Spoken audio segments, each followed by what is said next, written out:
Hey guys, it's been a long time since I've made a video, and I'm not even sure I'll be able to publish this. I'm doing this on a brand new laptop that I've just started learning how to use, a Mac, so that's all new to me instead of my iPad or my iPhone, which is what I've traditionally recorded on. Um, don't know what the audio is going to be like. I just don't know. So, um, it's just good to be here, and there's just something that seems to be calling to share, and I'm just going to honor that and not try and understand it right now. So I hope you guys can too. Lots of shifts, lots of swirls, lots of things going on. Um, just going to share without having it be deliberate, and if it comes together in a worthiness of sharing, then I will um, put it out there and see how it resonates for you guys. As I mentioned, I had shut down and decommissioned my Nurture Your Soul page about a year ago. At that stage, my son was just going into his senior year of high school, and there was something here that was just called to really be with that and really connect and have that time. And I'm so grateful that I did. I mean, there's just no price that you can put on being present and experiencing presence, um, and just a need to be with that. And I have loved every minute of it. And now he's at college doing fabulous, and we're almost a month in from the initial drop off. Um, and he just seems to be settling beautifully, which is allowing me to settle in beautifully, knowing that he is okay.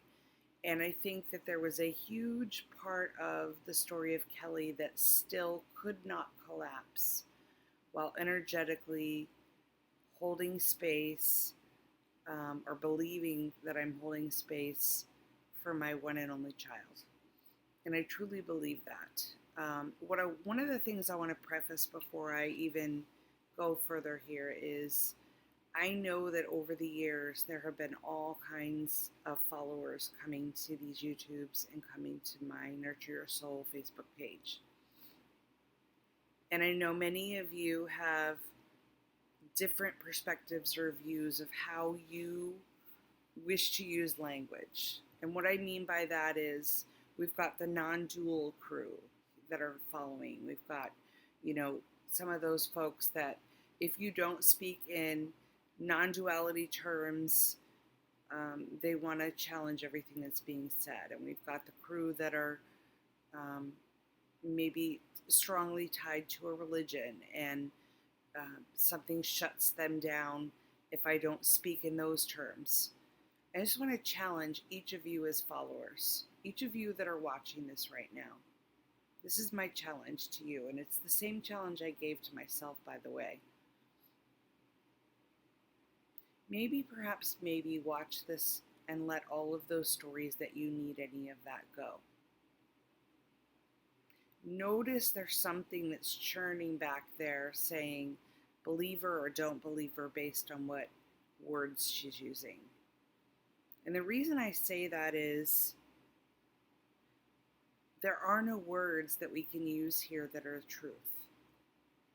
And I think each of us has to honor that that's a place we could meet, regardless of whether we're non-duality or we're from some religion or we're coming from some place of doctrine, whatever that looks like, or no doctrine. Maybe there's somebody here that is a complete atheist.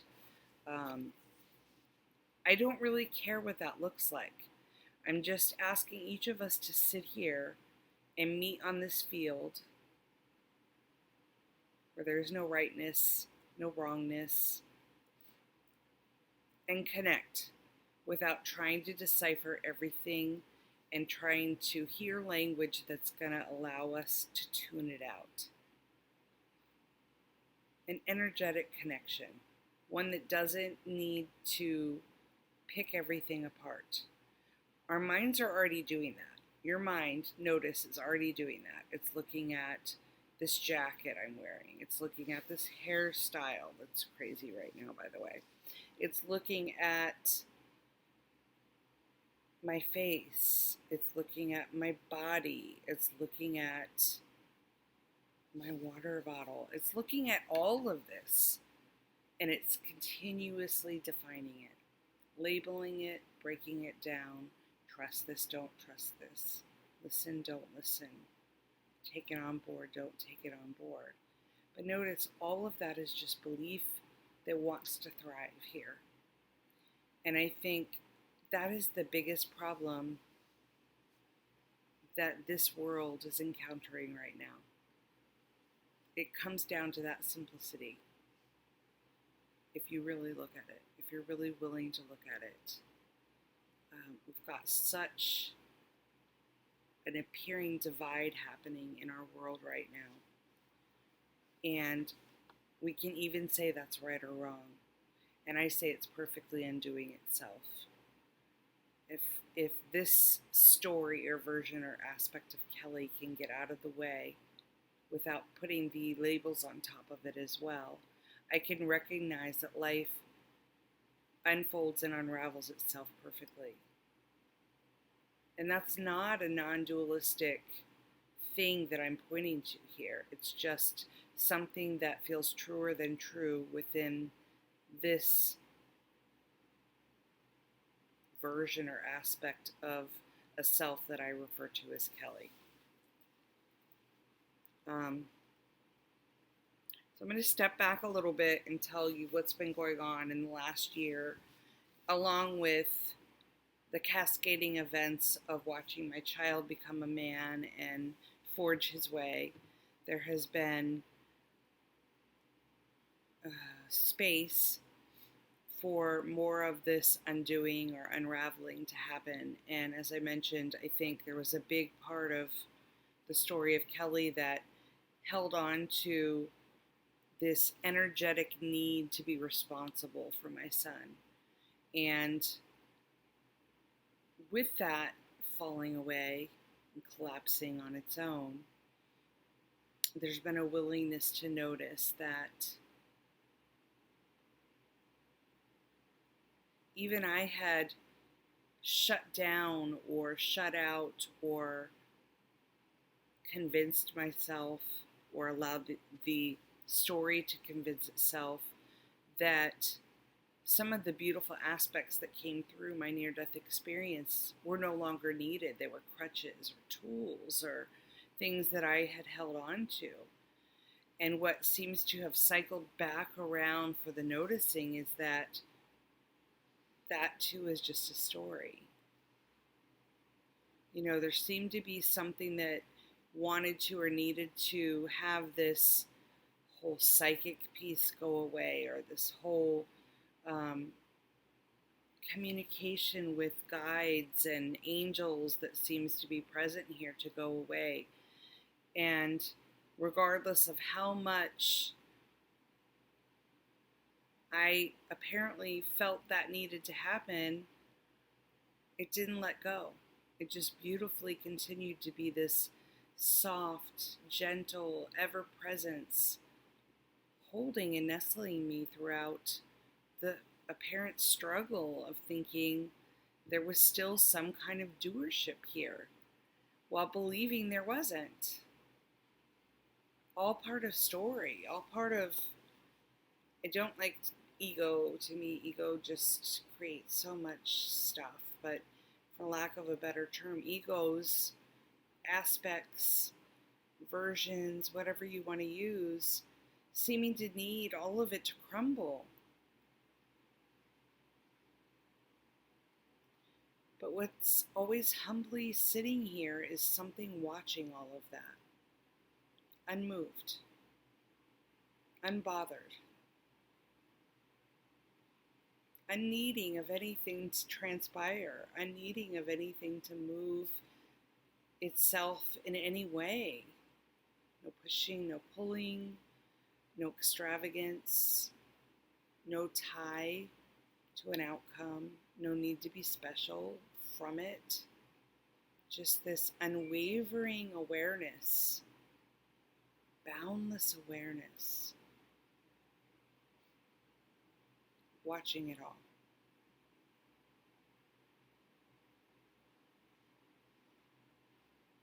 When I speak of that, there seems to be this subtle space. It just feels so good. I just want to hum there. That's what I think of it as, this energy of humming there in the witness, in the awareness. Yet I can't share about it, talk about it to these aspects appearing to watch this, which are all me and none me. Again, none of this making sense when using language. Just this humble isness that celebrates it all. Yes, that's it. It's just a humble awareness that celebrates it all, not needing any of it, not needing this video, not needing hierarchy, not needing to watch this and dissect it, not needing a language to prove it, not needing a dialect to discern it. I've said it before, I'll say it again, words are but symbols upon symbols. How we get through this day communicating to each other is really hysterical when you look at it.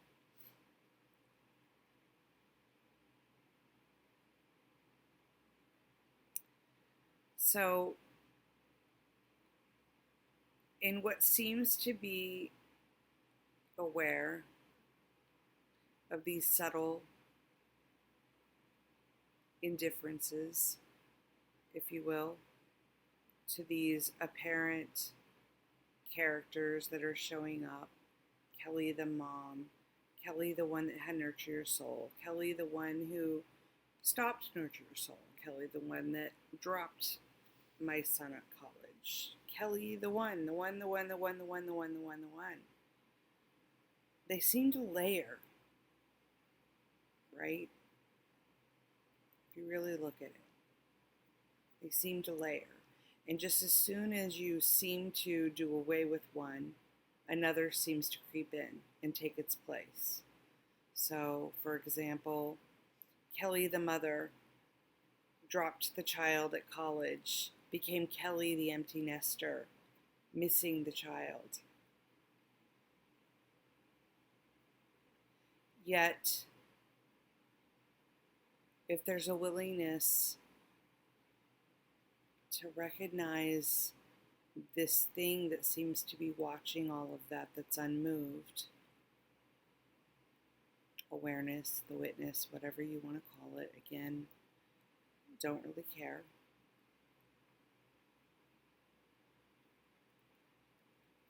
It's just an energy, and not even that. It's just buzzing. I'll tell you an experience I had that really pointed me to this. And it may move me to tears and it may not, I don't know, because it's still very recent. So those of you who have children who have gone off to college and have experienced the ones that go far away, and you do all of the things, you go to the orientations and you visit the college and you get to experience the campus and walk around, and I need a drink, sorry. You get to really be a part of it, but then you're aware throughout all of it that there's this impending date where this is so beautiful and this is so fun and I'm enjoying everything about this, but there will be a day where I come here and I drop this beautiful little being that appears to be a part of me, a part of my heart, off, and I get in that vehicle and I drive away for the first time without them, what is that going to look like? So anyone who's gone through this, you know that, right? It's part of the journey. Whether it's college or, your kid going off to move to their first place or whatever it is. Again, I always speak to my own story. It's the only one I can speak to.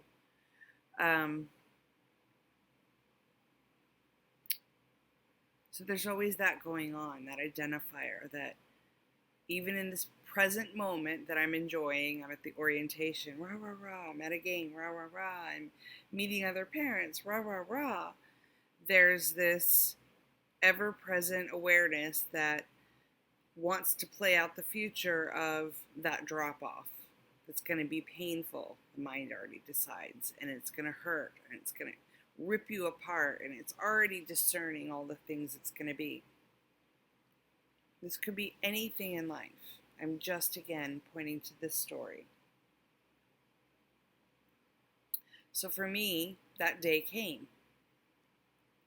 The drive there with him, the excitement about it. I could sense his nervousness. I could see him on his phone chatting with friends that he had said goodbye to the night before. Wanting to hold space for him and keep him excited on the drive there, which is 5 hours, by the way, 5.5 actually. Wanting to not crumble, to be strong. All of these things are happening. Layers, identifiers of this aspect of this one called Kelly. So I found that really interesting. That was the first thing I noticed. Look at all these layers. They seem to be coexisting, each having their own emotional element, their own characterization, their own personality. We can call them egos, but even if you call them that, how can they all coexist? There's a psychoticness to it, right? Am I controlling these?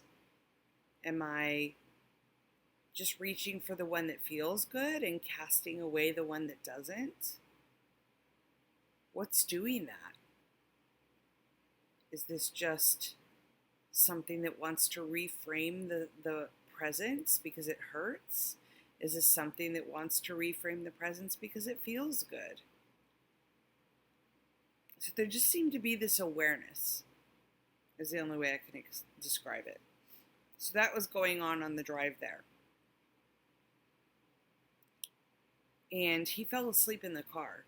And so I turned everything off and just made the car very quiet. And the drive to this college is only of God. It's just beautiful. It runs through rolling hills and farms in the Palouse of Washington, which you can look up.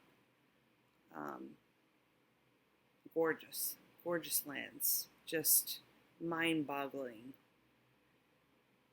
So I had that, rolling hills, rolling farmlands, these big, I'll post some pictures under this video to show you what I'm speaking of, but these big wind turbines that you drive through that just make you feel small, and they're fabulous and magnificent and almost magical.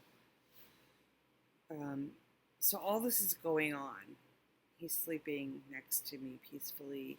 His energy's calmed down, his energy of saying goodbye, and, all of that has calmed down. And I resume back to looking at the layers that seem to be coexisting. And I hear this gentle voice inside that says, yes, stay here.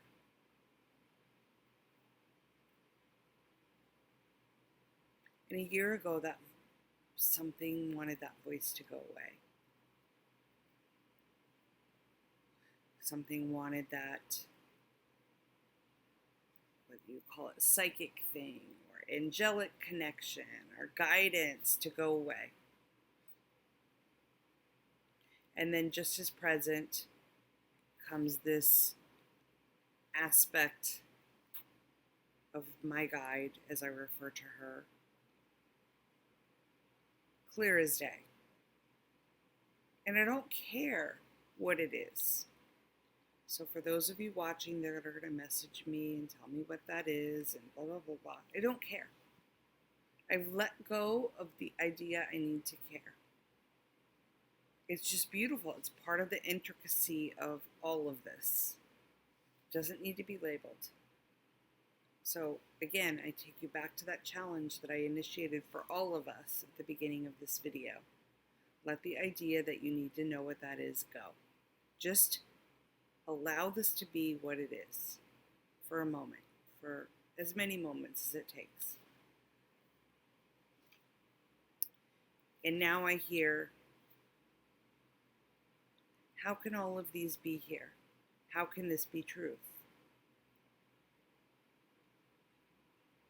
Have you forgotten to breathe and not resist?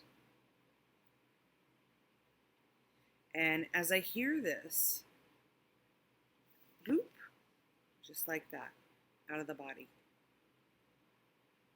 Not driving, not a mom, not the doer. Sorry, tears coming. Just this beautiful awareness.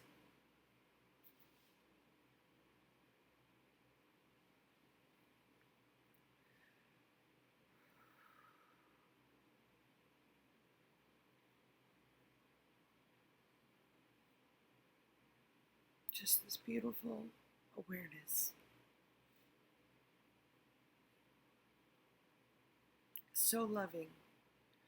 So loving it brings me to tears. And these are not tears of sadness, you guys. This is such a gorgeous, magnificent, loving, held space. Just like my near-death experience. Just as beautiful. Just as present.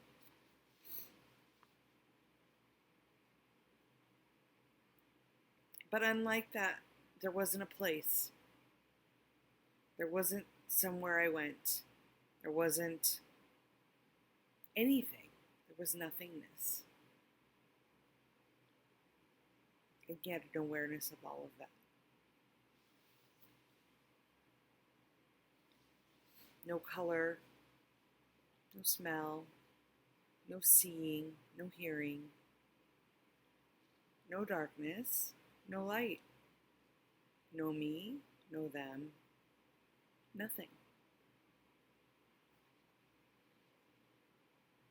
Just love, and not even that. And as soon as I felt it, plunk, back in the body, back in the car. Just like that.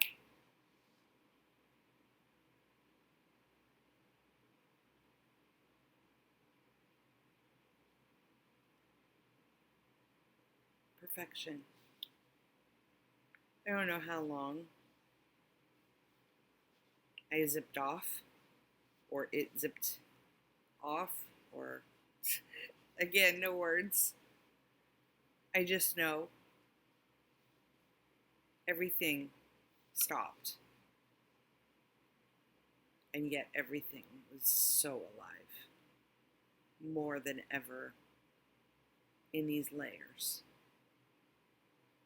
And I think that's what was being pointed to. A reminder to remember. Breathe, not resist. Notice the layers. Notice none of them are you. You are not any of this. You've lost yourself in the plot again.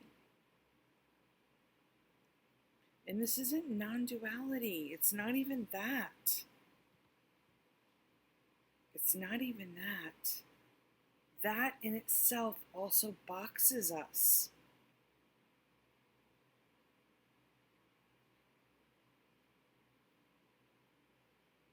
The need to define it, to structure it, to understand it, to control it, to have it, to not have it, to get it, to not get it, to look to those who seem to have it so that I can also find it. creating hierarchies and other ways of beingness because we're so uncomfortable with this moment. And what I noticed more prevalently than any of it was I wasn't trying to escape anything. I wasn't trying to move my sadness. I wasn't trying to move his sadness. There just seemed to be this surrender, and not even that. It was more of a curiosity, the awareness curious of noticing all these layers. It's the only way I can describe it using language.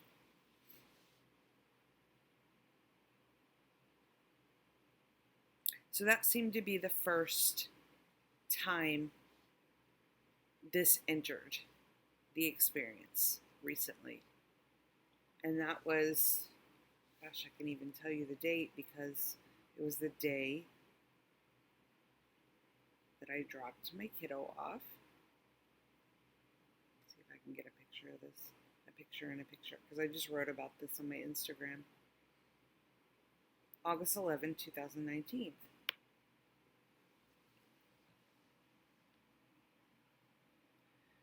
This, was us up in the area near his college, standing in a beautiful sunflower garden. We had just had breakfast and both of us had cried, knowing that the goodbye was when I got to the campus, which was literally going to be moments later. So, this is the day. That's my son, by the way.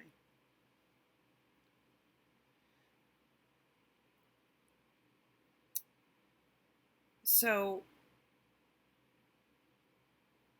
there was just a curiosity about this. There wasn't, I didn't feel overwhelmed. I didn't feel the need to pull over. I didn't feel the need to wake him up and tell him what had happened. I just knew, just keep driving. This is just keep driving. So I did. The curiosity still being curious, the layers of all these characters still seeming to be busily talking, one saying I should be feeling sad and devastated about what's to come, one saying I need to be the protector of what his energy is going to be, one, thinking of all of his friends back home and how I need to come back and cater to them and make sure they're all okay, and just all of that going on still. But there seemed to be this recognition of this awareness, this witness, watching all of that, unmoved. Completely unmoved, unbiased, uninterested. And that may sound so uncaring and unloving, but as I just experienced, it was the most loving thing I could feel. Apparently, I am somehow part of that when all of this other stuff isn't going on. Apparently, there is a popping in and out of that and no one doing it. All of it divinely seeming to coexist in all these layers or facets we call now. Get up to college, do the things, do the experiences, do the layers, and the goodbyes happen, the tears happen, the emotions are experienced, everything's being felt, and there's this noticing of all of it. It's all overlay on top of each other. And I get in my vehicle thinking, okay, I've got a long drive back, 5.5 hours back through the mountain pass, and thinking, okay, I'll stop and I'll get a coffee. And so I pull into this espresso stand right by his college. And the sweet young gal comes to take my order, and tears just start coming. Tears, just all these tears. And this sadness. Oh my gosh, this heartbreak, devastation just comes. I can't even get the order out. I can't even get the order out, you guys. I'm sitting there trying to tell her my order, and I can't. I'm just caught in this downward spiral of emotion. Mom. Mom is here. Mom is very much here. Kelly, the mother, the one who has just dropped her heart off and pulled away. And the sweet gal in the espresso stand did her best. She was really sweet. She was like, oh my gosh, you just dropped your kid off. Because it's right on the campus. And it was move-in day. So, I mean, come on. Everybody's doing it. She knew. And I'm just like, trying to, get my coffee order out. And there's, embarrassment. And there's all these things going on in the story. Finally get the order out. And she's sweet as can be. And I tipped her really well. And got my drink and off I went.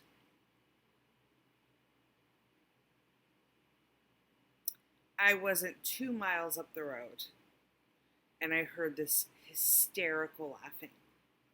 While the tears are still just pouring out of my eyeballs. And all right, you gotta pull over. Get it together. So I pull over, because I don't think I'm safe to be driving at this stage. I'm thinking, this is very similar to my, experience in the emergency room with my near death, where I'm thinking, am I crazy? Have I just lost my mind? Is this going to take me over the edge? What the heck? So I pull over and I sip on my coffee a little bit. And I'm saying, get it together, Kelly. You got a long drive. You're fine. He's fine. You're fine. Get home. If you need to cry, it's okay. If you need to feel this, it's okay. There's no right or wrongness in any of this. It's just doing itself. It's all okay. Are you okay? Checking in. Are you okay? Yes. And the hysterical laughing, which I still hadn't acknowledged, by the way. So I pull my window flap down to look in the mirror and fix my contacts, because I've been crying and they've moved around and they've gotten blurry. And then I noticed that the one laughing is also the one hysterical and crying. And it's coming out of the same body in waves, like this, deep animalistic crying, and then this hysterical laughing. Poof. Just like that again. Out of the body. Into this nothingness. Same as before. Just feeling held, loved, peaceful. No experiencer. I'm not seeing anything. I'm not hearing anything. I'm not feeling anything. I'm not smelling anything. Just this awareness.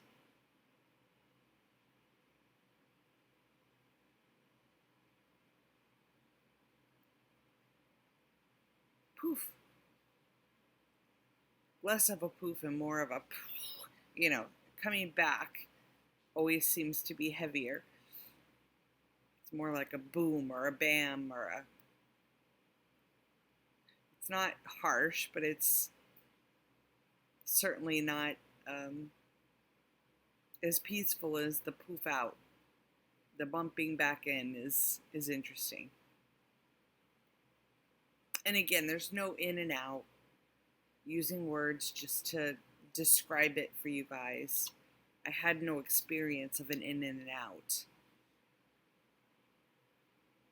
I don't even think there's a poof and a boom. I'm just telling you how it felt energetically. Again, using language.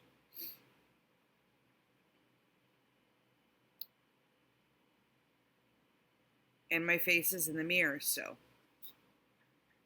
Now there's no tears, there's no laughter, there's just this looking, this noticing. Just like I'm looking into this computer now. There's just this noticing, this thing seeing itself.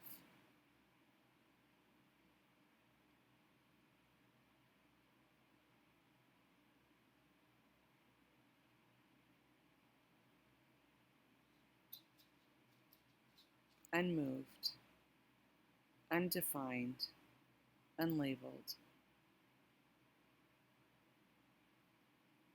Noticing all the layers happening. What was that thing that was crying? What was that thing that was laughing? What was that thing that happened? And who's watching all of this?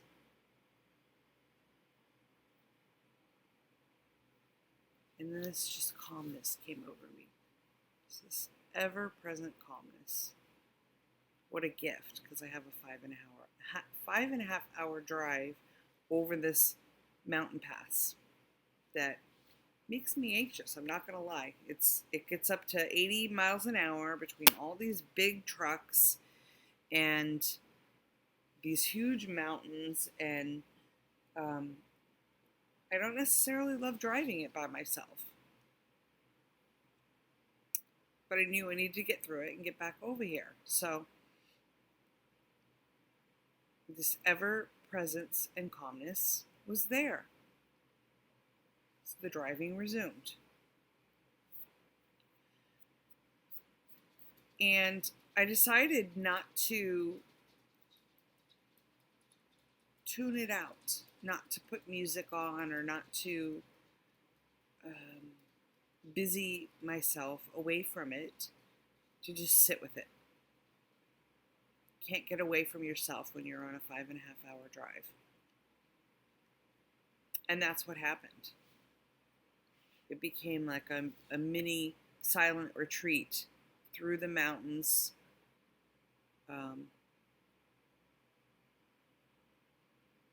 with myself and all these layers. And there's a part of the pass that you're driving through, coming back, where it is completely downhill. And you're immersed in these massive mountains, just beautiful. Oh, gorgeous, gorgeous scenic drive. Rivers running down them, some of them still snow, and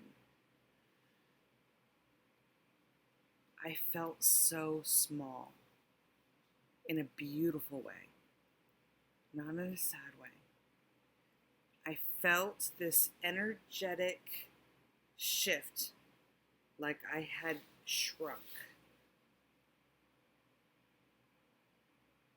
I tried to describe it to my sister the next day, and words just don't do it.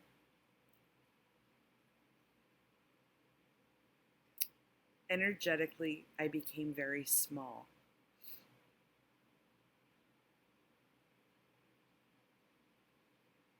I think we've all felt it at different times in our lives when we've been in places often of nature where we think, I am so small sitting here surrounded by God.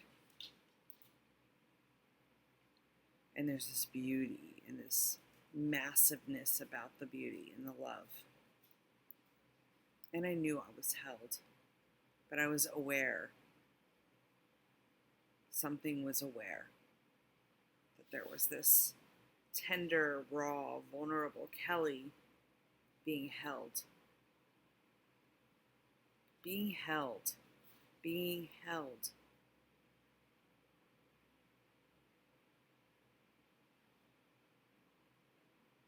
The movement of driving the car, the movement of the trucks going 80 miles an hour on either side of me, the movement of the anxiety about what had just taken place, the movement about what it was going to look like to go back to the home and walk into the house without the child, the movement of all of this.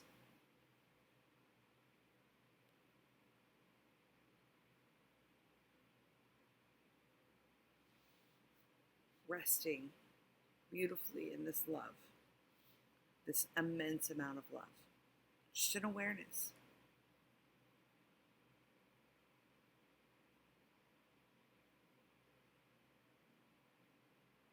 Resting there.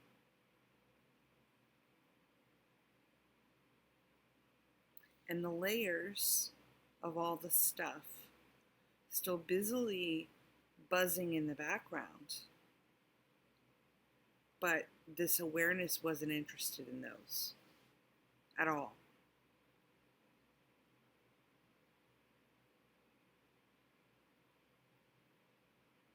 Didn't feel sorry for them. Didn't feel a need to protect it from them. Didn't feel a need to push it away or make it not so. Didn't feel a need to pull something in to hide it or reject it. Just an allowance and a resting and a peacefulness. So I get home, come into the house. Again, the grief hits. Then noticing he's not here. The animals come to greet me. They're looking for him because when we left, of course, it had been months of boxing up and packing and luggage and all the things that happen. And animals are very intuitive. And so, of course, both Doodlebug and Milo reacting to that, sitting in his boxes, being near him, trying to connect to his energy.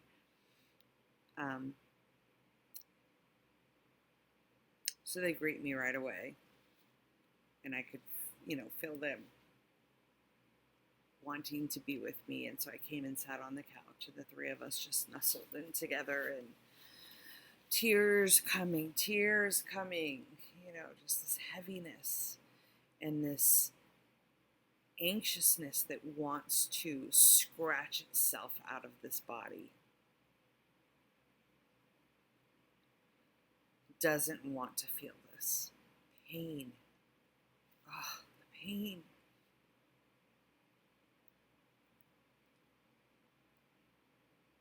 It wants to scratch its way out. This human suffering.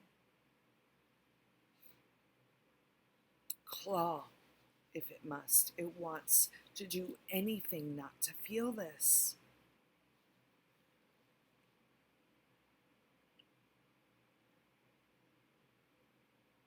The beautiful inner voice comes. Your only role is to breathe and not resist. Your only role is to breathe and not resist. Breathe and don't resist. Breathe and don't resist. Breathe and don't resist. It gets louder and louder. And I notice I'm breathing, breathing, I'm breathing. You're breathing, you're breathing, you're breathing. You're doing this, you're breathing. You're not doing this. It's breathing. It's breathing. The awareness is noticing all these layers, all these conversations. The doer saying to do it. The one saying you're not doing it. The one that thinks it needs to control it. And then this apparent inner voice, this calmness that's just reminding. Not at all moved by it. Unfazed. And the breath is happening. And this beautiful peace comes over again. Breathe and not resist. How could I forget that? Where did it go? Where did it go? It didn't leave me. I left it. I left it in the busyness of all the layers. Breathing is happening. No resistance to what's arising here. Tears flowing, love beaming, this euphoria, this absolute love of life, this excitement about the next chapter, reverberating in every cell of my being. This devastating heartbreak and grief. And yet this thing noticing it all seeming to happen, all seemingly happening at once. How is this possible?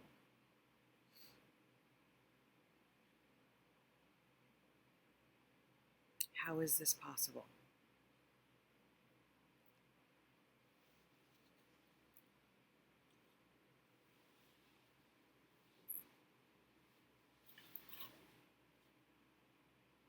How is this possible?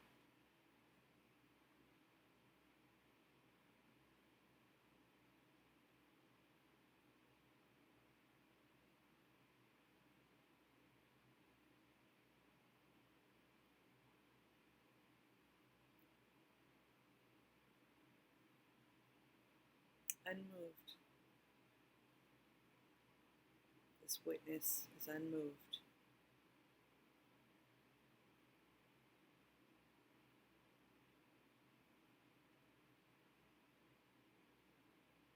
Yet holding the one that is so tenderly moved in a way we can't define. It's a love we can't define.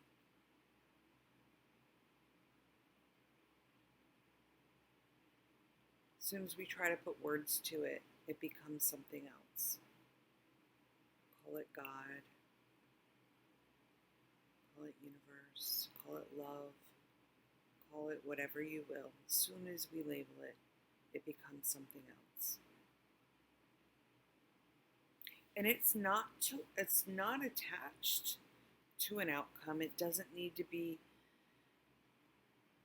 fate. It's not rescuing us. It's not saving us. It's not stepping in because we're falling. It's not responsible. It's not even concerned.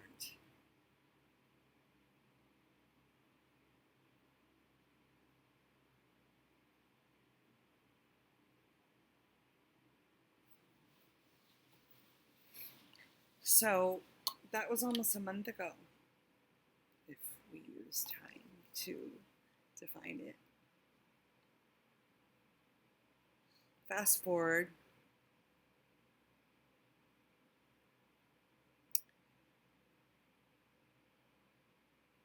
And the inner voice says,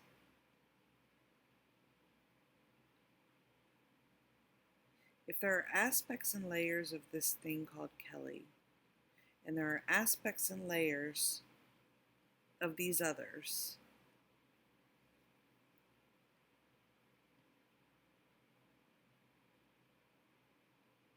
what connects them?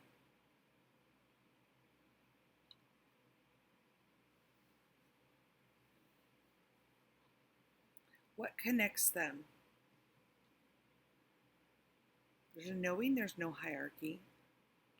There's not one that's further ahead, one that's further behind. There's a knowing that others don't need to be rescued. We've seen through that, or apparently seen through that. There's a knowing that what's happening here is all part of this allness. So there's no need to fix it.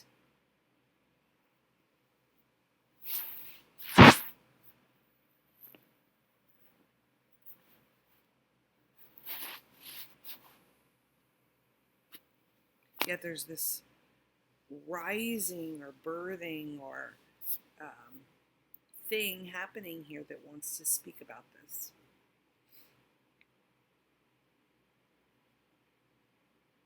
And then I hear the gentle voice, so honor that. Vulnerably, rawly. Don't package it. Don't try to make it perfect. Don't try to understand it, define it.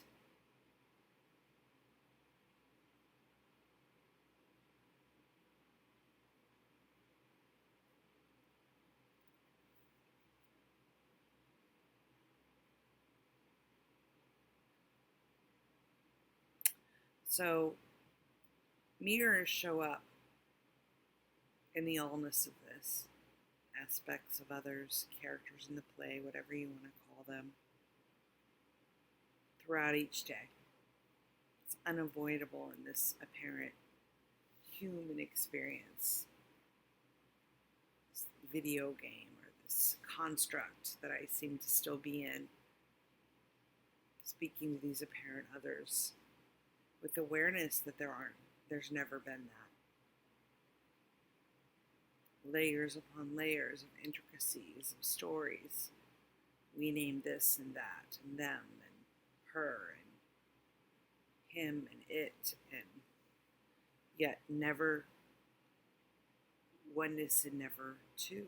There's not oneness here, yet never two. And there's something noticing all of that.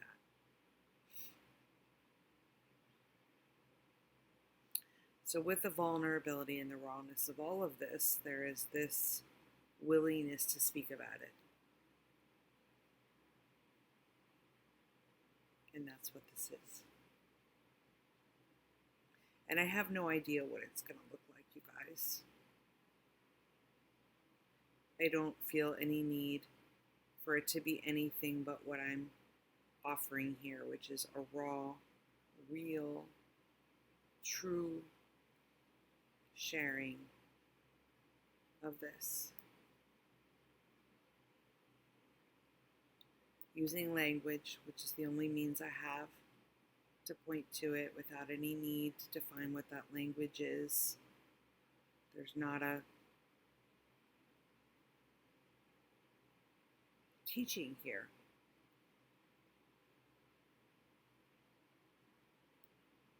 There's not a lesson. There's not a hierarchy.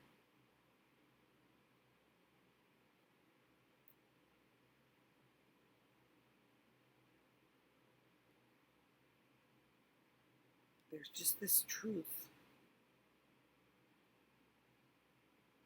speaking itself.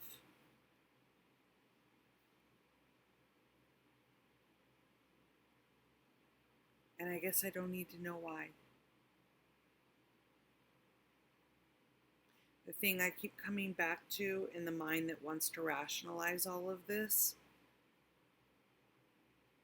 because that's still going on simultaneously, right? Because you can't have one without the other. That is the thing that I know to be truer than true. These layers, they're going to continue. As soon as one goes away, another replaces it. That's how this has to be. The slipping in and out of this container into that nothingness seems to be the only time that truly turns off. But the slipping into the container, and again, using words, because there's no slipping in and out. Don't get caught in the words.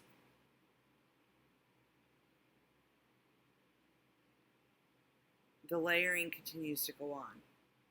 So in this mind that'll continue to try and rationalize it, seems to overlap with this layer of awareness that's noticing that. And what seems to be happening now is they seem to be coexisting. The awareness seems to stay closer to the surface. And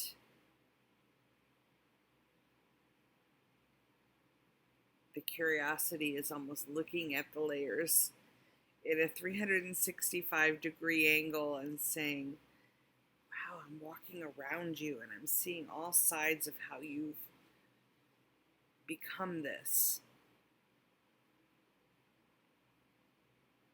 So that rational mind says, this seems to be in a state of division, this being our world.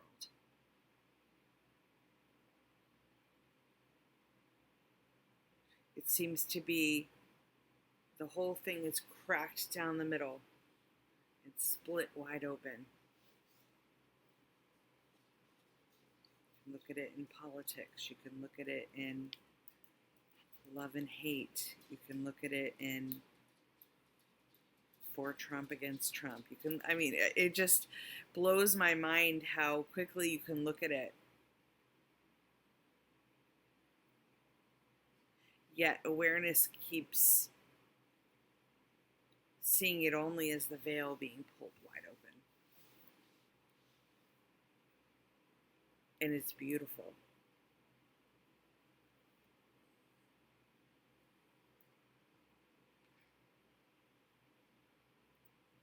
And that's the part that seems to be interested in speaking again. Come here, my love. Come say hi. Come say hi to the people. This is my son's college.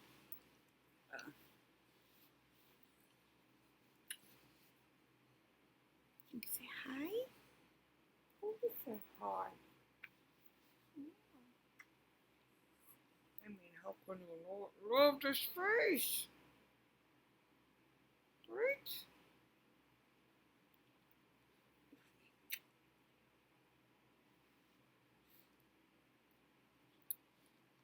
The only thing pulling away is the veil. In these apparent aspects of others,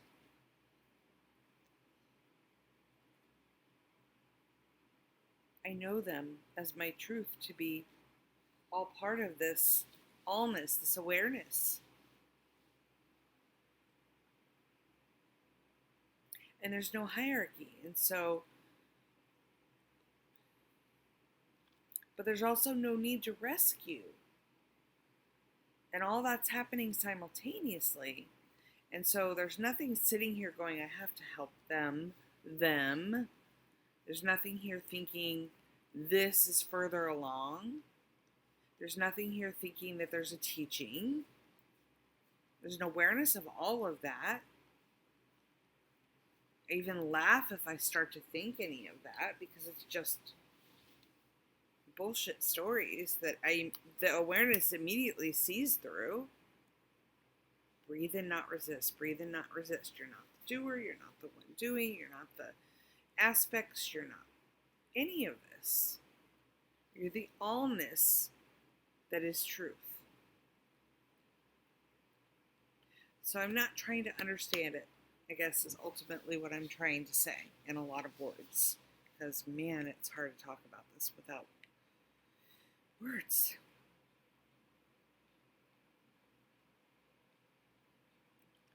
So yes,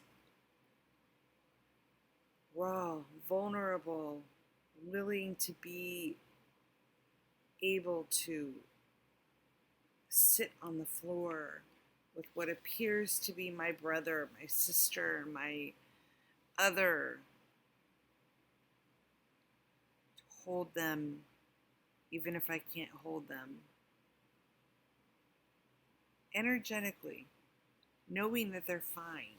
They don't need anything from me, Kelly. They never have. Only the Kelly needs to believe that, to feed the thing and make a new thing, a new version. The rescuer, the one that helps, the teacher, rah, rah, rah. Only needs that. Awareness doesn't need that. Truth doesn't need that. Truth needs nothing. Truth is completely fine if I were to sit on this couch and never do another thing but drool on myself until the last breath.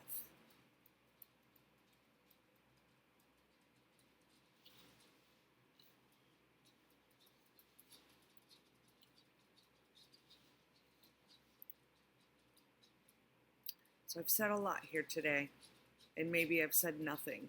Maybe you guys watch this and think, oh my God, she has really lost it. That year off, she's turned into a crazy person, and that's okay too. But what I'm finding here is devastatingly beautiful. There is a willingness to love the vulnerability. There is a willingness to look at each story all the way around, noticing none of them to be true. There's a willingness to accept that nothing I, Kelly, the story of Kelly, do here is necessary. And even that's okay. There's a story and there's a willingness to recognize that all these years as a mother, dropping away seemed to have been that last tether, if you will, which is just another story.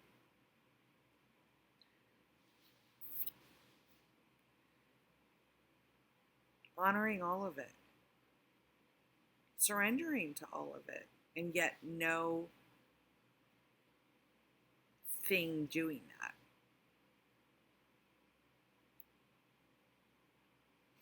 So,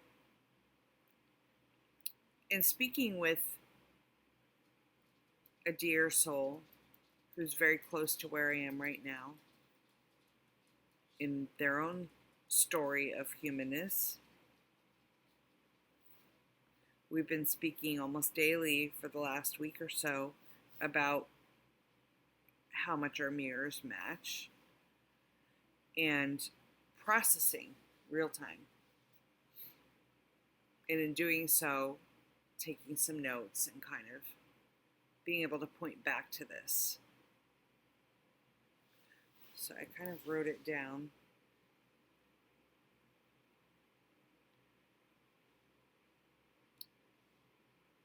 In that processing.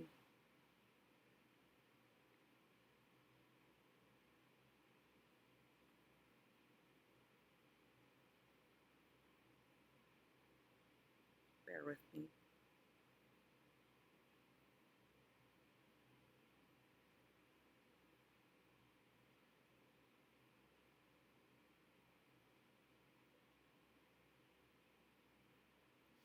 What is this space that appears to be one, noticing what's going on in the body at this moment?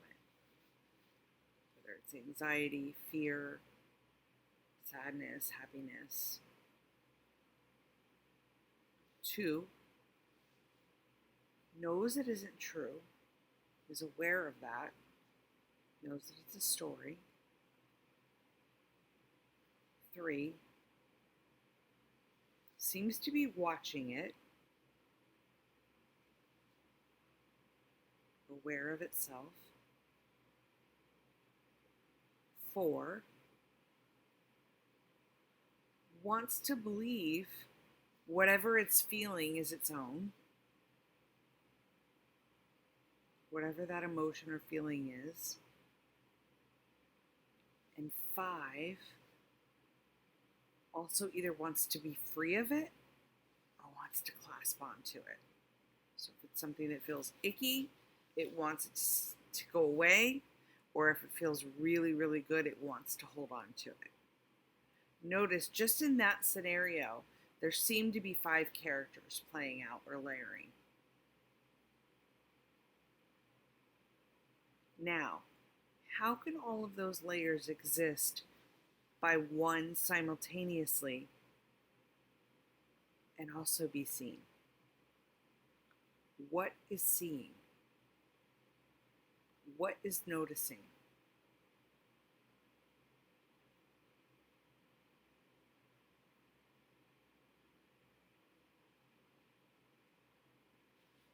So I'll leave you with that.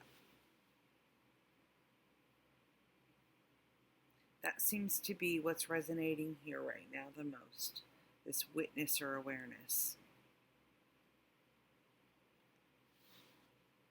Holding all of these layers that seem to believe I am it, I am that.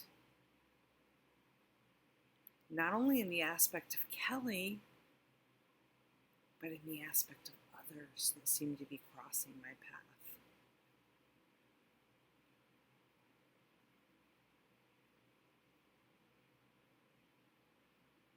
What's left to do here except keep looking at the one that's noticing? What is this that's noticing? What is this that's witnessing? Unmoved.